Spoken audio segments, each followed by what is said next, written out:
Il est le maire de Montpellier et le président d'une métropole de 500 000 habitants. Le socialiste Mickaël Delafosse veut faire de sa ville un laboratoire. Il bouscule la gauche, séduit la droite. Quelles sont ses ambitions ?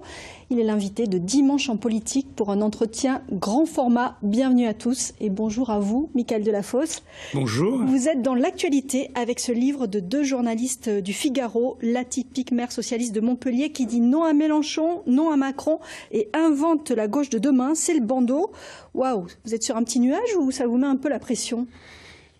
Moi, je suis dans l'action au service des habitants de la métropole de Montpellier. C'est vrai que je suis maire et président depuis 2 ans et 9 mois, que des journalistes d'un journal plutôt conservateur s'intéressent à l'action que je mène. Ça m'a surpris. Et puis, il y a cet ouvrage. Il y a beaucoup de fidélité à l'action qui est la mienne, qui vient de loin. Et donc, voilà. Mais on va pas on va pas changer de cap. Au contraire, on va continuer à l'intensifier. Voilà, le 21 décembre à 19 h, on mettra en place la gratuité des transports, mesures sociales et écologiques. On va avoir le temps d'en parler, mais juste une petite réaction sur ce livre écrit à la fois par François Delétraz, donc journaliste au Figaro, et la Montpelliéraine Christine Ducrot, chef du service politique de ce journal. Ils sont venus à Montpellier justement pour signer, pour faire une signature autour de ce livre.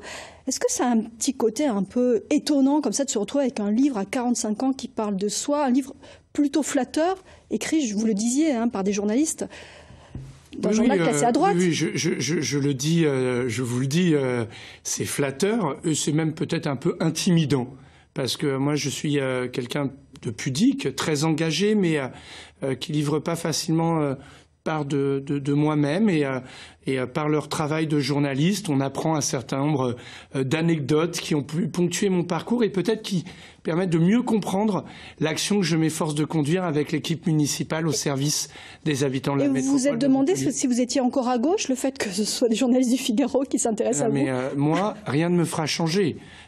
C'est raconté dans le livre. Quand le président de la République m'a fait proposer d'entrer à son gouvernement, je ne pouvais que décliner. Je suis un homme de gauche et en ce mois de mars 2023, je fêterai ma 30e année d'adhésion au parti de Jean Jaurès, le Parti socialiste, et je compte plutôt lui donner un nouveau souffle que le quitter pour une vague opportuniste, un opportuniste qui fait tant de mal à la vie politique française. Ça aussi, on va avoir l'occasion d'en reparler pendant ces 26 minutes. Donc, dans ce livre, il y a des infos sur votre parcours, votre caractère, des détails personnels, notamment ce compteur dans votre bureau qui marque le nombre de jours qui vous restent d'ici la fin de votre mandat. 2 ou 3 choses que vous ne savez pas sur le petit Mickaël, c'est votre surnom. Portrait express signé Angélique Lebouter. On sait qu'il est jeune, Mickaël Delafosse a 45 ans. On sait aussi qu'il est attaché à Montpellier. Mais vous ne savez peut-être pas que le petit Mickaël est né à Paris et a grandi en Normandie. Il a déjà 13 ans lorsqu'il s'installe dans la capitale du Languedoc. On sait qu'il reste dévoué au Parti socialiste, malgré les déconvenues. Mais vous ne savez peut-être pas qu'à 16 ans, il rêve d'intégrer les Restos du Cœur, en vain. Et c'est presque par dépit qu'il prend sa carte au mouvement des jeunes socialistes, quelques jours plus tard. On sait qu'il adore se déplacer à vélo, mais vous ne savez peut-être pas qu'il a donné un nom à sa bicyclette, Anatole. On sait aussi qu'il est maire de Montpellier, qu'il a été adjoint au maire et conseiller départemental. Et vous savez quoi ? Il a même été désigné élu local de l'année 2020 par un jury de journalistes politiques. Voilà pour ces quelques repères. Alors le vélo, votre meilleur ami et les transports à Montpellier, je l'ai dit, on va en reparler tout à l'heure, c'est l'un des dossiers qui fait beaucoup réagir, mais on va commencer par s'arrêter sur l'actu du moment, et l'actu du moment c'est toujours la mobilisation contre la réforme des retraites. Le 20 mars, au soir de la motion de censure qui a été rejetée de peu, vous avez tweeté « La responsabilité serait de ne pas publier le texte et d'ouvrir le dialogue avec les syndicats », qui est une solution préconisée par nombre d'opposants. Est-ce qu'il y a encore une possibilité de stopper cette réforme, selon vous ? Il faut. C'est la responsabilité du président de la République et de Madame la Première ministre. Enfin, cette réforme est rejetée par l'opinion. L'ensemble des organisations syndicales sont unies. Laurent Berger, Philippe Martinez qui vient de quitter ses responsabilités, Frédéric Souillot, Laurent Escure, les responsables syndicaux. Ils seront reçus mercredi par Elisabeth Borne, mais pas pour rediscuter des 64 ans. Donc qu'est-ce qui peut changer encore ? Et on ne gouverne pas la France par l'injustice. Demandez aux gens de travailler 2 ans de plus. Quand vous êtes routier, quand vous êtes ATSEM, quand vous êtes auxiliaire de vie, c'est un effort important, voilà, et qui n'est pas juste parce que l'espérance de vie dans ces métiers est moins importante que celle d'un chercheur ou d'un médecin. Mais qu'est-ce qui reste comme possibilité pour arrêter cette réforme? Vous savez, au moment du CPE, contrat première embauche, il y avait tous les syndicats qui étaient contre cette réforme. Il y avait eu de nombreux jours de grève sans violence. Et la sagesse de Jacques Chirac et de Dominique de Villepin a été de ne pas publier le CPE et d'entendre le pays parce que leur projet n'était pas partagé et largement incompris. Et moi, je crois que notre démocratie sociale doit vivre et il faut que les partenaires sociaux soient autour de la table et définissent des modalités pour réformer les retraites par répartition dans un esprit de justice. Aujourd'hui, ce qu'on perçoit, c'est l'injustice. Et donc, je crois que la sagesse, c'est de savoir dire que là, on s'est trompé, sinon, qu'est-ce qui va se passer ? Ça va se tendre, les gens vont continuer à faire grève, vont continuer à sacrifier des jours de grève. Et personne n'a intérêt à ce que le pays se divise. Alors votre opposition à la réforme des retraites ne date pas d'hier. On a retrouvé une petite pépite. Nous sommes en 97, vous avez 20 ans, vous participez à une émission de la 2 en tant que représentante de la jeunesse et vous vous exprimez sur l'allongement des cotisations. On regarde. Le gouvernement a proposé de passer pour les fonctionnaires, et il y a 2-3 ans, excusez-moi, j'ai plus la mémoire, la cotisation retraite jusqu'à 40 ans.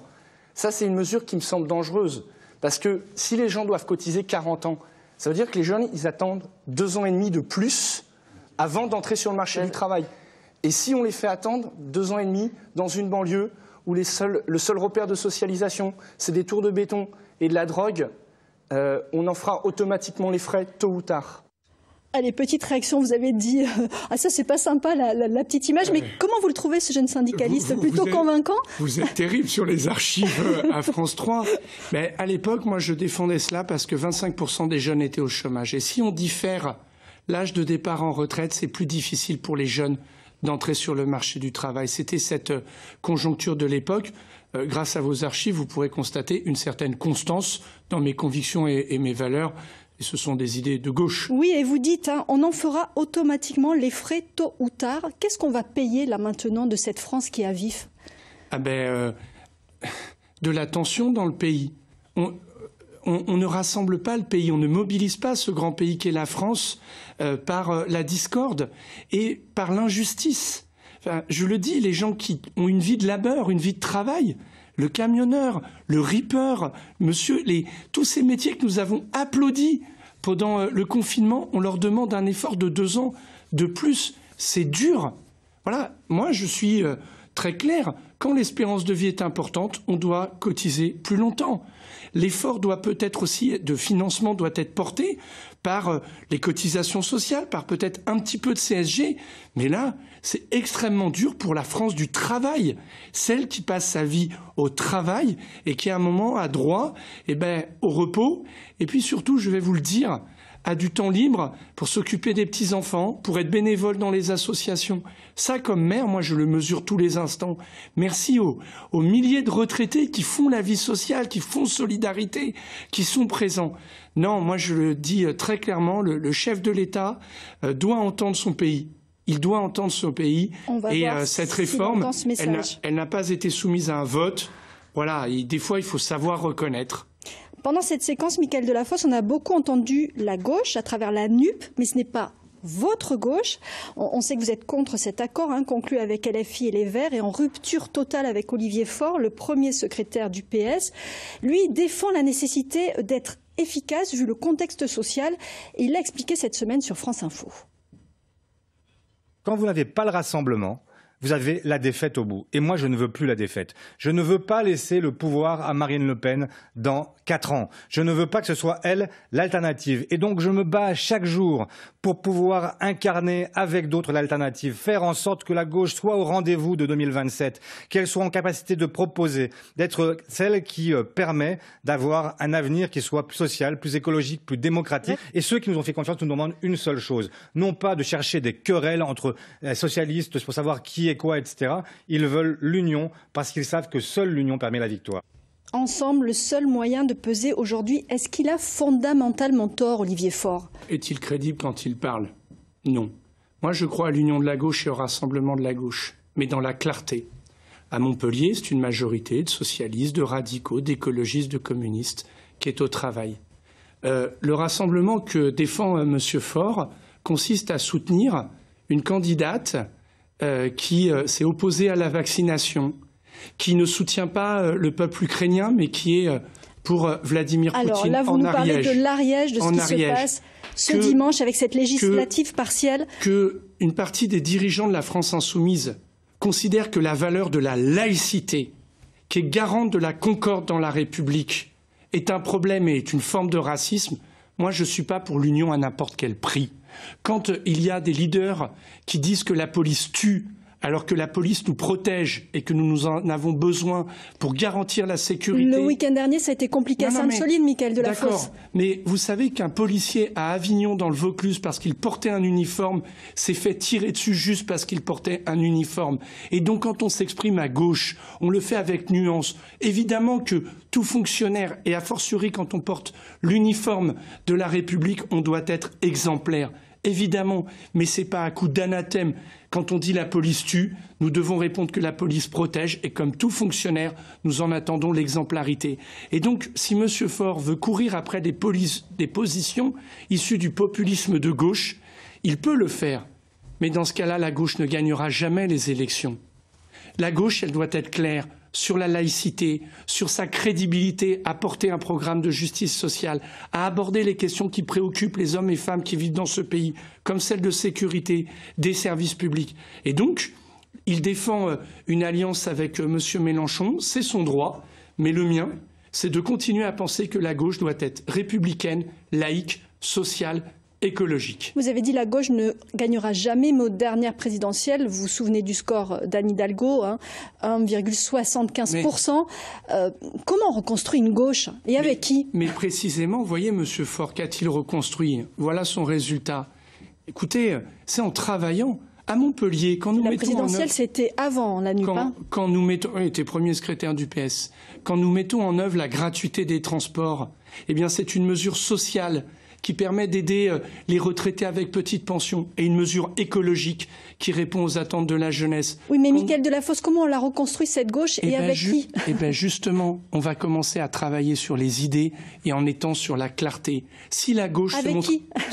Eh bien moi je le dis très tranquillement, il y a plein de gens comme Fabien Roussel, comme Yannick Jadot, qui sur des questions comme les questions liées à la laïcité, qui sont pour moi essentielles, eh bien là, nous pouvons travailler. Ceux qui, à l'Assemblée nationale, considèrent qu'il vaut mieux manier l'outrance que l'éloquence, ben moi, je ne suis pas d'accord quand Mme Rousseau défend le droit à la paresse. Moi, je crois au travail. Et ça, la gauche, elle a des choses à dire sur le travail. Quel est le rôle que vous avez envie de jouer? Parce que dans ce livre, justement, il vous prédisent un destin national. Quel est le rôle que vous avez envie de jouer en 2027? Moi, je tiens ma promesse. J'ai promis aux Montpelliérains d'être leur maire.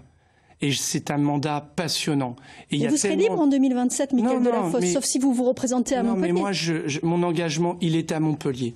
Par contre, comme maire de Montpellier, je participe parce que je ne suis pas de ces élus qui se replient sur son territoire au débat d'idées nationales en portant un certain nombre de convictions, de positions qui me semblent importantes sur la laïcité, sur la sécurité, sur les mobilités, sur les questions d'éducation, qui sont des sujets qui me semblent essentiels. Donc moi, je contribue au débat des idées et j'ai beaucoup de travail à Montpellier et ceux qui habitent la ville le savent, d'ailleurs parce que nous avons lancé beaucoup de chantiers qui sont des projets qui ont vocation à devenir réalité, comme la ligne 5 de tramway ou la lutte contre les fuites d'eau pour garantir la sécurité d'approvisionnement l'été prochain. Eh bien, c'est parfait. Nous allons justement en parler de Montpellier et de ces chantiers. On va passer à la partie 2 de cette émission avec ce qu'on a appelé la question qui fâche, c'est celle de la mobilité. Ça a été le thème fort de votre campagne en 2020, des transports en commun gratuits pour tous. Ça sera effectif à la fin de l'année. Votre objectif aussi, plus de vélos, moins de voitures et plus de piétons. Vous avez très vite lancé les travaux pour radicalement modifier le plan de circulation. On ajoute à ça la ZFE qui est en place depuis juillet pour petit à petit interdire l'accès aux véhicules polluants. Bref, c'est devenu quand même un petit peu compliqué de circuler en ville. Et c'est ce que va nous dire aussi notre invité tout de suite, qui va nous rejoindre pour débattre avec vous pendant quelques minutes. On accueille Michel Badi-Cassagnier. Il est président de l'association Vivre Montpellier Métropole. Bonjour à vous, merci d'être là. Si on veut résumer l'état d'esprit des Montpelliérains sur les transports, je vous propose 3 choix, Michel Badi-Cassagnier. Sur les vous transports, prenez lequel? Je verrai le rouge. Le petit bonhomme rouge très en colère? Oui. Pourquoi? Qu'est-ce qu'ils vous disent, les Montpelliérains? Nous, avec l'association Vive Montpellier Métropole, on a constaté qu'il y avait des gens mécontents. Bon, c'est vrai que Mickaël Delafosse a pris des décisions radicales. Bon, elles sont pas toutes mauvaises, mais ça a été assez brutal. Ça a surpris pas mal de gens. Et aujourd'hui, on se rend compte quand même que toutes ces mesures pour restreindre l'accès et la pollution en centre-ville ont été prises sans qu'en face on ait les solutions alternatives qui viendraient un peu compenser cette moindre circulation dans la ville. Bon, je pense au tramway, je pense au bus-tram, je pense au covoiturage, au contournement ouest de Montpellier. Donc de grands chantiers qui ont été lancés, des grands chantiers, des mesures de restriction qui ont été lancées sans qu'on ait en même temps les contreparties qui normalement justifient ce moindre flux en direction du centre-ville. Qu'est-ce que vous répondez à Michel Badi-Cassagnier? Est-ce que vous avez lancé les chantiers trop vite? J'ai lancé des chantiers parce que j'ai été élu pour les lancer. Et mon prédécesseur aurait dû faire la 5e ligne de tramway. Elle était prévue en 2017. Et donc, il faut la faire. Donc, évidemment, oui, le boulevard Clémenceau va devenir la voie du tramway. Je me suis personnellement impliqué pour que le contournement ouest annoncé aux Montpelliérains en 1991 soit engagé. Et dans ce livre, il est raconté ma relation avec Jean Castex pour obtenir cette infrastructure indispensable. Pour oui, sortir. Avec toujours quand même des problématiques de financement, etc., etc. Ça patine, c'est un dossier qui patine et qui divise. Parce que faire est difficile. Donc aujourd'hui, on a lancé le chantier de la ligne 5 de tramway, on a lancé l'extension de la ligne 1.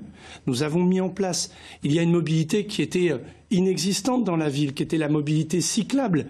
Montpellier, en 2019, a connu une manif de vélo devant la mairie. Et donc, nous lui donnons aussi une place. Donc, c'est vrai. Vous reconnaissez quand même, c'est un peu le why, honnêtement, pour circuler dans Montpellier. Vous savez, on ne fait pas d'omelette sans casser des œufs, et je comprends que c'est difficile. Et je mesure bien que parfois, c'est dur. Mais si vous ne faites rien, eh bien, à un moment, ça devient l'embolie complète. Nous avons fait le choix de faire. Et pour ça, nous consacrons 1,1 milliard sur les mobilités. Nous avons développé le covoiturage, une place pour le vélo, le tramway. Nous travaillons sur les infrastructures de contournement pour la circulation. Michel Badi-Cassagnier, parce qu'il a peut-être des propositions à vous faire. Sur les compensations, monsieur le maire, le COM est reporté en 2030. Donc c'est déjà ça une mesure compensatoire qu'on n'aura pas. Donc dans le dispositif, il va nous manquer un élément. C'est vrai que ce contournement ouest, il est très intéressant parce qu'il désengorge toute cette partie ouest de la ville. Il permettra de changer l'avenue de la Liberté. On oublie quelque chose dans cette opération, c'est quand on bloque Montpellier, parce que vous avez quand même quelque part bloqué Montpellier. Alors je comprends, votre stratégie, elle est cohérente. Mais il faut tenir compte aussi de la vie des citoyens, des gens qui viennent en voiture. Pas assez de concertation, pas assez de discussion avec les Montpelliérains. Moi, à mon avis, il n'y a pas assez d'explications, on n'a pas convaincu, on n'a pas accompagné. Je crois que le maire commence à le faire maintenant, et de manière assez forte. Mais il faut entraîner les gens, il faut leur expliquer. Regardez le covoiturage, ça démarre très doucement. Bon, c'est vrai que ça progresse. Nous sommes la 2e métropole de France. Oui, mais on part de zéro, monsieur le maire. Et oui, mais j'étais le premier. C'est moi qui ai lancé cette mesure. C'est tout à fait. Mais est-ce que ça sera la solution? Est-ce que ça sera assez fort? Bon, on verra. Mais j'avoue que là, on a quand même des interrogations. On observe tout ça. Est-ce que vous pensez que Mickaël Delafosse aime les voitures, Michel Badi-Cassagnier? Je ne sais pas s'il aime les voitures. En tout cas, il fait des misères aux automobilistes pour l'instant. Et alors, je vais étendre le débat, monsieur le maire. C'est que ces véhicules, ces gens qui viennent, ils viennent d'au-delà de la métropole aussi. On a un bassin d'emploi qui fait à peu près 800 000 habitants. Et il y a des gens qui viennent de toutes ces communes. Il y a 172 communes, je crois, dans ce bassin de vie. Qu'est-ce qu'il faudrait pour eux, alors? Eh bien, eux, ils sont exclus de toutes les mesures, puisque eux, ils ont besoin de leur voiture, ils n'ont pas de transport en commun, ils n'ont absolument aucune solution, eux. Donc ceux-là, on n'a pas pensé. Vous les avez oubliés, ceux-là? Est-ce qu'il ne faudrait pas des aides justement pour acheter des voitures moins polluantes, comme le font d'autres villes, hein? C'est le cas de Paris ou de Lyon, par exemple, qui aident financièrement. Je suis intimement convaincu que le gouvernement, dans sa prochaine loi de finances, devrait prendre une mesure type Juppette, Balladur-Aide pour aider à la conversion des véhicules autonomes. Oui, mais là, je vous parle des villes qui aident, les villes elles-mêmes. Mais nous avons fait un choix, madame, c'est de faire la gratuité des transports. Parce qu'aujourd'hui, mais pour les gens qui sont à l'extérieur. Oui, mais moi, je suis le président de la métropole.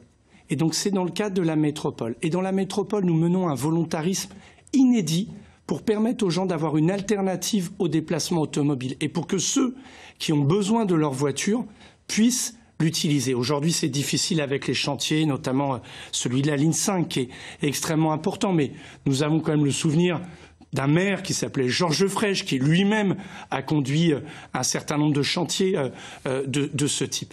Donc nous portons un certain nombre de mesures et puis qui doivent répondre à des enjeux de qualité de l'air dans notre métropole. Montpellier subissait le trafic de transit et on ne s'y arrêtait pas. Ce que nous avons fait avec notre plan de circulation, c'est de permettre d'accéder au parking pour venir au centre, mais éviter que les gens aillent polluer sous les fenêtres. Et nous avons eu un très bon résultat. Alors vous allez me dire, c'est encore un journal de droite. Mais Le Point a classé Montpellier comme métropole première sur sa qualité de l'air. Michel Badi-Cassagney, juste... Je voudrais que le maire me laisse un peu de temps de parole. Allez, quelques secondes pour vous. C'est un peu compliqué parce que c'est un excellent orateur. Une dernière minute avec vous. Je vous remercie du compliment. Allez-y, monsieur. Allez-y, une dernière minute avec vous, Michel Badi-Cassagney. Quand on parle de la pollution du centre-ville, c'est vrai que ça a baissé sous le tunnel de Comédie, ça a certainement baissé un peu sur Clémenceau, mais vous avez reporté la pollution sur les boulevards de ceinture quand même. Quand on voit les gens des 4 boulevards, il y a quand même un problème, si vous voulez, de ségrégation entre centre-ville et périphérie quand même. Bon, voilà, donc ça sur la pollution. Sur le tramway, c'est intéressant. Bon, c'est vrai, tout ce que vous faites pour le tramway, c'est toujours utile, mais est-ce que ce tramway qui est déjà saturé quand même, bon alors vous allez rajouter des rames, vous allez peut-être augmenter les cadences, oui. Mais est-ce que vous pensez que cette gratuité qui va peut-être bénéficier aux gens déjà qui le prennent, qui vont faire une économie, et ça c'est tout à fait souhaitable, est-ce que vous pensez que ça va pouvoir absorber le transfert des automobilistes que vous voulez convertir au transport en commun? Mais nous, on travaille... C'est un sacré pari, c'est un sacré défi, monsieur le maire. Parce que la politique, c'est des choix et c'est des défis. Moi, mon défi, c'est de réduire les émissions de CO2 et d'améliorer la qualité de l'air que nous respirons. 40 000 personnes meurent du cancer par an. Et nous agissons pour le vélo. Nous agissons pour le tramway. La ligne 5 de tramway, elle va permettre de donner une alternative au déplacement automobile à 80 000 personnes. Nous allons acheter des rames supplémentaires pour pouvoir accompagner et augmenter notre offre. En ce moment, nous faisons des travaux sur les rails du tramway pour améliorer la sécurité et éviter les retards. Ce sont ces choix que nous portons. Ces choix pour améliorer la vie dans la métropole de Montpellier, mais pour répondre aussi aux attentes de la jeunesse sur la question climatique, qui est quand même un de nos défis et sur lequel nous ne pouvons plus faire l'autruche, mais je crois que vous y êtes sensible. On va refermer cette page sur les transports. Merci beaucoup. Merci. On va vous laisser continuer de débattre Au revoir et merci, monsieur. en dehors du plateau. Attendez, ne bougez pas juste une seconde. On va juste commencer avec vous la partie 3 maintenant. Michael Delafosse, c'est un peu le mot de la fin. On va terminer avec un petit grain de folie. Vous avez été marqué, c'est ce qui est expliqué notamment dans ce livre, par la construction du quartier Antigone à Montpellier par l'architecte catalan Ricardo Bofill. Et vous avez souhaité relancer ce qu'on appelle les folies. Ce sont ces constructions à l'architecture audacieuse qui étaient en vogue au XVIIIe siècle. Il y en a actuellement 2 à Montpellier, la Folie Divine et l'Arbre Blanc. Et 4 nouveaux projets ont été dévoilés. Lequel vous préférez, vous, entre le chamallow, les galets, qu'est-ce qu'on a d'autre ? Alors, les pins parasols, voilà, ou celui que nous, on a un petit peu surnommé les gaufres. Je ne sais pas si ça va faire plaisir à l'architecte. Est-ce qu'il y a un endroit où vous aimeriez vivre, vous ? Non, mais nous, on a réussi quelque chose. Il y a des bâtiments qui sont d'une banalité confondante. On ne les regarde même plus. Et il y en a qui suscitent questionnement. On aime, on n'aime pas. Lequel tu préfères ? Ah ben justement, notre ville, on aime, on n'aime pas. Notre ville doit réponse. Défendre l'architecture. Il faut oser. L'Arbre Blanc, tout le monde le contestait. Et maintenant, c'est un des endroits, quand on accueille des visiteurs, on montre cet immeuble qui est impressionnant. Notre ville doit avoir une personnalité, être ouvert aux créateurs et aux créatrices. Et vous savez, celle que vous avez dénommée, Manuelle Gautran, c'est la seule architecte française à être invitée à la Biennale de Venise. Et je vous donne dans le mille, Elle va présenter le projet de Montpellier. Ça fait rayonner notre ville. Il ne faut pas que nous soyons petits bras pour Montpellier. Ça doit être une ville de l'audace. Et c'est cela que nous défendons. Après, c'est aussi une ville qui aime le débat. Il y a des choses qu'on aime, des choses qu'on aime moins.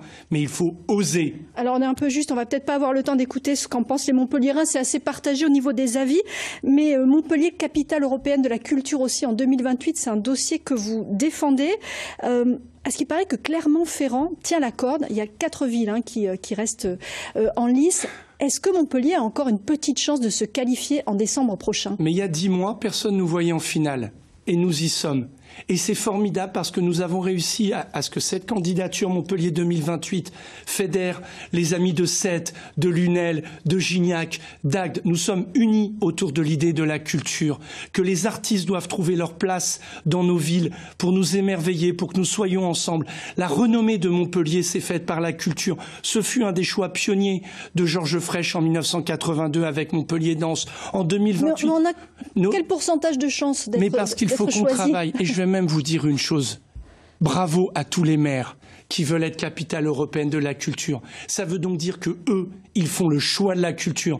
Il y a tellement de villes où la culture n'existe quasiment pas. On ne saura pas quelle est notre cote alors. Non, parce que je ne suis pas le membre du jury et que je suis d'abord très sérieux sur notre dossier et que je crois essentiel que Montpellier s'engage toujours en faveur de la culture parce que c'est profondément lié à son histoire universitaire, à son développement. Merci beaucoup Mickaël Delafosse. On espère que cette émission s'est bien passée. Vous votez pour quel personnage? Mais vous, ça vous appartient. Merci en tout cas de votre invitation. Et on rappelle ce livre, donc, Mickaël Delafosse, la typique mère socialiste de Montpellier. Merci d'être venu dans Dimanche en politique. Merci Michel Badi-Cassagnier de nous avoir accompagnés. Dans quelques instants, place à l'actu sur France 3. Merci à vous.